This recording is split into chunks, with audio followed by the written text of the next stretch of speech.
অসম মাধ্যমিক শিক্ষা সংসদ চমুকৈ সেৱাৰ পাঠ্যক্ৰমৰ অন্তৰ্ভুক্ত মৰমৰ দশম শ্ৰেণীৰ ছাত্ৰ ছাত্ৰীসকল, যোৱা ভিডিঅ' টিউটৰিয়েলটোত তোমালোকৰ সৈতে আলোচনা কৰিছিলোঁ আমি তোমালোকৰ বিজ্ঞান বিষয়ৰ পোহৰৰ প্ৰতিফলন আৰু প্ৰতিসৰণৰ লগত জড়িত থকা যিখিনি সূত্ৰ আছে, গাণিতিক ব্যৱহাৰৰ বাবে থকা সূত্ৰ আৰু চীনৰ যি নিয়ম, এই উত্তল দাপোন বা অৱতল দাপোন, উত্তল লেন্স বা অৱতল লেন্স, এইখিনিৰ লগত জড়িত থকা যিখিনি আমাৰ সূত্ৰাৱলী, এই সূত্ৰাৱলীৰ বিষয়ে আমি আলোচনা কৰিছোঁ। আজি আমি আগবাঢ়িছোঁ তোমালোকৰ পাঠ্যপুথিৰ পৃষ্ঠা নম্বৰ 171 পেজৰ পৰা কুৱেশ্যন নম্বৰ 1 আৰু কুৱেশ্যন নম্বৰ 2 আমি আলোচনা কৰিবলৈ ওলাইছোঁ। তোমালোকে মন দি যাবা। প্ৰথম প্ৰশ্নটো হৈছে 32 চেণ্টিমিটাৰ ভাঁজ ব্যাসাৰ্ধৰ উত্তল দাপোন এখনৰ ফকাচ দৈৰ্ঘ্য নিৰ্ণয় কৰা। ফকাচ দৈৰ্ঘ্য নিৰ্ণয় কৰিব লাগে। আমাক ভাঁজ ব্যাসাৰ্ধ আৰৰ মান দিয়া আছে। আমি লিখি ল'ম সলিউশ্যন। দিয়া আছে উত্তল দাপোনখনৰ ভাঁজ ব্যাসাৰ্ধ আৰ। ভাঁজ ব্যাসাৰ্ধক আমি আৰেৰে বুজাওঁ। আৰ মানে হৈছে ৰেডিয়াছ অফ কাৰ্ভেচাৰ। এয়া চোৱা, এইখন এখন উত্তল দাপোন, ইফালে ৰং কৰা আছে, এইখন এখন দাপোন, ইফালৰ পৰা পোহৰ ৰশ্মি আহিব, পোহৰ ৰশ্মি আহি ইয়াত পৰিব, আৰু এই দাপোনখন কোনোবা এটা নিশ্চয় গোলকৰ অংশ আছিল, সেইকাৰণে এইটো মই আনুমানিক আঁকি লৈছোঁ। এতিয়া দাপোনখন আমাৰ এইখিনিৰ পৰা হ'ব, এইখিনিৰ পৰা এইখন দাপোন কোনো এটা গোলকৰ পৰা আমি কাটি লোৱা আছে। তাৰ কেন্দ্ৰটোৱে হৈছে কি? ভাঁজ কেন্দ্ৰ বা ভাঁজ ব্যাসাৰ্ধ। এইখিনিলৈকে, ইয়াৰ পৰা এইখিনিলৈকে ভাঁজ ব্যাসাৰ্ধ। এইখিনিৰ পৰা ইয়ালৈ এই দূৰত্বটো হৈছে ভাঁজ ব্যাসাৰ্ধ আৰ, কেপিটেল আৰ। আকৌ এইখিনি আধালৈকে, এইখিনিক, এইটো মেৰু, পি, পল মেৰু আৰু চি ভাঁজ কেন্দ্ৰৰ মাজত সোঁ মাজতে এটা বিন্দু থাকে, এইটো হৈছে ফকাচ বিন্দু, কেপিটেল এফ। এই মেৰু আৰু ফকাচৰ মাজৰ দূৰত্বটোৱে হ'ব আমাৰ স্মল এফ, ফকাচ দৈৰ্ঘ্য। অৰ্থাৎ এই ফকাচ দৈৰ্ঘ্যটো এই ভাঁজ ব্যাসাৰ্ধৰ আৰৰ আধা। আমি এনেকৈ লিখিব পাৰোঁ, ফকাচ দৈৰ্ঘ্য আৰৰ আধা। দুই ভাগ কৰিলে আমি পাম ফকাচ দৈৰ্ঘ্য। আৰক যদি আমি এইখিনিৰ পৰা এইখিনিলৈ দূৰত্বটোক আধা কৰিলেই আমি ফকাচ দৈৰ্ঘ্য পাই যাওঁ। এইখিনিৰ পৰা এইখিনিলৈকে দূৰত্বটো পাম আমি, এইখিনি দূৰত্ব, এই দূৰত্বটো। গতিকে আমি এনেদৰে লিখিব পাৰোঁ, এইটো এটা আমি সূত্ৰ পাওঁ, ফকাচ দৈৰ্ঘ্য ভাঁজ ব্যাসাৰ্ধৰ আধা, বা আকৌ ওলোটা লিখিব ভাঁজ ব্যাসাৰ্ধ আৰটো ফকাচ দৈৰ্ঘ্যৰ 2 × f, ফকাচ দৈৰ্ঘ্যৰ দুগুণ, ফকাচ দৈৰ্ঘ্যৰ দুগুণ। গতিকে আমি এই সূত্ৰৰ সহায়ত আমি এই যিটো প্ৰব্লেম আছে, যি সমস্যা আছে, সেই সমস্যাটো আমি সমাধান কৰিম। এতিয়া আমি লিখিম, দিয়া আছে উত্তল দাপোনখনৰ ভাঁজ ব্যাসাৰ্ধ R is equal to 32 centimetre. এইখিনিৰ পৰা এইখিনিলৈকে 32 চেণ্টিমিটাৰ হয়। গতিকে 32 চেণ্টিমিটাৰৰ আধা যিখিনি হ'ব, সেইখিনি হ'ব আমাৰ ফকাচ দৈৰ্ঘ্য। এতিয়া ফকাচ দৈৰ্ঘ্য ওলাব লাগে আমাৰ, ফকাচ দৈৰ্ঘ্য। এতিয়া চোৱা, দিয়া আছে, এইটো লিখি ল'লোঁ। এটাকে আমি লিখিব পাৰোঁ R is equal two twice F, বা এনেকৈও লিখিব পাৰোঁ twice F is equal to R. গতিকে 2f ইজ ইকুৱেল টু আৰৰ মান আমাৰ কিমান দিয়া আছে? 32 দিয়া আছে, 32 চেণ্টিমিটাৰ CM। এটাকে আমাক নিৰ্ণয় কৰি দিছে ফকাচ দৈৰ্ঘ্য, এইটো ফকাচ দৈৰ্ঘ্য উলিয়াব দিছে। এফটো আমি ৰাখি দিলোঁ, 32 ডিভাইডেড বাই এই 2টো কি হ'ল, ইফালে ডিভাইডেড বাই হৈ গুচি গ'ল 2 centimetre, is equal two focus দৈৰ্ঘ্য 2ৰে 32ক হৰণ কৰিলে পাম 16 চেণ্টিমিটাৰ। এইটোৱে হ'ব আমাৰ কি? সমাধান। এইটোৱে হ'ব উত্তৰ। এটাকে ফকাচ দৈৰ্ঘ্য আমাৰ ওলাই গ'ল 16 চেণ্টিমিটাৰ হ'ল। এইটোৱে আমাৰ সমাধান।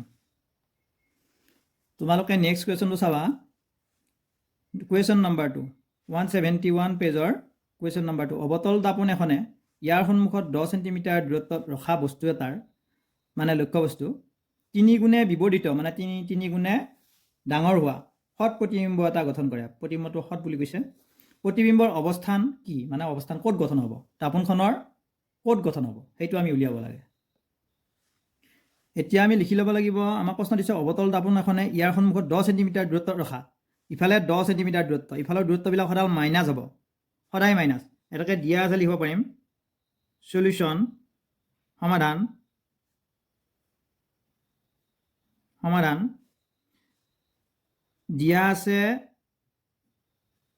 আছে লক্ষ্যবস্তু ইউ লক্ষ্যবস্তুক আমি ইউৰে বুজাওঁ ইউ ইজ ইকুৱেল টু কিমান 10 সেণ্টিমিটাৰ দূৰত আছে লক্ষ্যবস্তুটো 10 সেণ্টিমিটাৰ কিন্তু যেহেতু ইফালৰ দূৰত্ববিলাক সদায় বাওঁফালৰ দাপোনখনৰ বাওঁফালৰ দূৰত্ববিলাক চিনৰ নিয়ম মতে আমাৰ ঋণাত্মক হয় সেইকাৰণে আমি মাইনাছ চিনটো ইয়াত দি দিম ইউৰ মান হ'ব -10 সেণ্টিমিটাৰ আকৌ প্ৰতিবিম্বটো বিবৰ্ধন হ'ব ইয়াত দিয়া আছে বিবৰ্ধিত হট হ'লে কিন্তু কি হ'ব ওলোটা হ'ব সেইকাৰণে আমি লিখিম বিবৰ্ধনক এমেৰে বুজাওঁ small m is equal to এইটো বিবৰ্ধন কি 3 গুণ বিবৰ্ধন হ'ব আৰু বিবৰ্ধনৰ ওলোটা হ'ব ওলোটা হ'লে তলৰ ফালে আমাৰ ইফালে থাকিব তলৰ ফালে প্ৰতিবিম্ব থাকিব ইয়াত তলৰ ফালৰ দূৰত্ব সদায় কি হয় মাইনাছ হয় এইকাৰণে আমি লিখি দিম যেহেতু প্ৰতিবিম্ব বা ইমেজটো ওলোটা সেইকাৰণে আমি মাইনাছ চিন দিছোঁ আমি ওলোটা হ'লে তলৰ ফালৰ দূৰত্ববিলাক সদায় ঋণাত্মক হয় নিগেটিভ হয় এতিয়া আমি লিখিব পাৰিম বিবৰ্ধন আমাক বিবৰ্ধনটো আমি যেহেতু পাইছোঁয়ে বিবৰ্ধন ম্যাগনিফিকেশ্যন এম বোলা হয় বিবৰ্ধনক এম ইজ ইকুৱেল টু আমি পাইছোঁ M is equal two -v/u বা M is equal two v/u এইটো হৈছে দাপোনৰ কাৰণে আৰু এইটো হৈছে লেন্সৰ কাৰণে সূত্ৰ মাইনাছ থকাটো লেন্সৰ সূত্ৰ আৰু এইটো হ'ল আমাৰ দাপোনৰ সূত্ৰ গতিকে আমাৰ ইয়াত দাপোনৰ কথা উল্লেখ আছে অৱতল হওক উত্তল হওক দাপোনৰ কথা আছে সেইকাৰণে আমাৰ এই সূত্ৰটো ব্যৱহাৰ কৰিম M is equal two v/u এতিয়া আমি পাতি দিম মানখিনি এম মানে কি আছিল -3 বিবৰ্ধন -3 ভি আমাৰ ওলোৱা নাই ভিটো ভিয়ে থাকক ভি আৰু ইফালে 10 মৰমৰ ছাত্ৰ ছাত্ৰীসকল জিবা পিছলি যোৱাৰ বাবে মই দুখিত আচলতে মই এইটো ক'ব লাগিছিল এইটো দাপোনৰ বাবে আমাৰ এইটো সূত্ৰ খাতে আৰু লেন্সৰ বাবে এই সূত্ৰটো খাতে সেইটো তোমালোকে শুধৰাই ল'বা এতিয়া চোৱা দাপোনৰ বাবে উত্তল হওক অৱতল হওক দাপোনৰ বাবে ম্যাগনিফিকেশ্যন বা বিবৰ্ধনৰ সূত্ৰটো হৈছে m is equal two -v/u গতিকে -v/u ইয়াতো মাইনাছ দি লোৱা তাৰপিছত আমি লিখিব পাৰোঁ -3 ইজ ইকুৱেল টু -v/uৰ মান আমাৰ দিয়া আছিল -10 গতিকে এই মাইনাছ চিন আৰু এই মাইনাছ চিন দুয়োটা কেঞ্চেল হ'ল হোৱাৰ পিছত আমাৰ কি হ'ল 3 × 10 = 30 এইটো -v থাকিল 30 হ'ল ইজ ইকুৱেল টু -v নাইবা এনেকৈ লিখিব পাৰোঁ আমি -v ইজ ইকুৱেল টু 30 লিখিব পাৰোঁ -v ইজ ইকুৱেল টু 30 সেণ্টিমিটাৰ নাইবা মাইনাছ চিনটো ইফালে উঠাই নিব পাৰোঁ বা মাইনাছ চিনেৰে দুইফালে পূৰণ কৰি দিলে ইফালে মাইনাছ পূৰণ কৰিলে ভি হ'ল আৰু ইফালে মাইনাছ চিন পূৰণ কৰিলে -30 হ'ল নাইবা মাইনাছ চিনটো ইফালে লৈ যোৱা বুজাবও পাৰি গতিকে ভিৰ মান হ'ব -30 অৰ্থাৎ ভিটো হৈছে প্ৰতিবিম্বটো ইয়াৰে কোনোবা আঠাইত ক'ৰবাত এইটো 10 আছে ইয়াৰ 3 গুণ দূৰত্বত ইয়াৰ পৰা 3 গুণ দূৰত্বত মানে -30 এইটো -10 আছিল ইয়াৰ পৰা